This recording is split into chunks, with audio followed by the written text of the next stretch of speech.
ആദ്യമൊക്കെ എന്താ മനസ്സിലായത്? എന്തിനാ നമ്മള് ഷേപ്പുകൾ പഠിക്കുന്നത്? എന്തിനാ നമ്മള് ഷേപ്പുകൾ പഠിക്കുന്നത്? എല്ലാ ഷേപ്പും ആ കാറുമ്മല് ആ കാർ ഉണ്ടാക്കിക്കുന്നത് ഓരോ ഷേപ്പ് ഉപയോഗിച്ചിട്ടാണ് അല്ലേ? ഒരു വീട് ഉണ്ടാക്കിയിരിക്കുന്നത് ഓരോ ഷേപ്പ് ഉപയോഗിച്ചിട്ടാണ് അല്ലേ? അപ്പൊ അതിനൊക്കെ അത് മനസ്സിലാവണം. ആദ്യം ഓരോ സാധനങ്ങൾ കാണുമ്പോൾ ഇതിൽ ഏതൊക്കെ ഷേപ്പ് ഉണ്ട് എന്നൊക്കെ ആദ്യം അറിയാം. അപ്പൊ പിന്നെ ആദ്യക്ക് ഓരോ ഷേപ്പുകളിൽ ഒരു സാധനം ഉണ്ടാക്കണം എന്നുണ്ടെങ്കിൽ ആദ്യം ആ ഷേപ്പിനെ കുറിച്ച് അറിയണ്ടേ?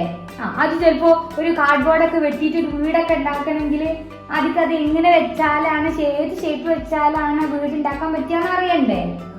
അതിനാണൊക്കെ നമ്മൾ എന്ത് ചെയ്യുന്നത്? ഷേപ്പുകൾ പഠിക്കുന്നത്.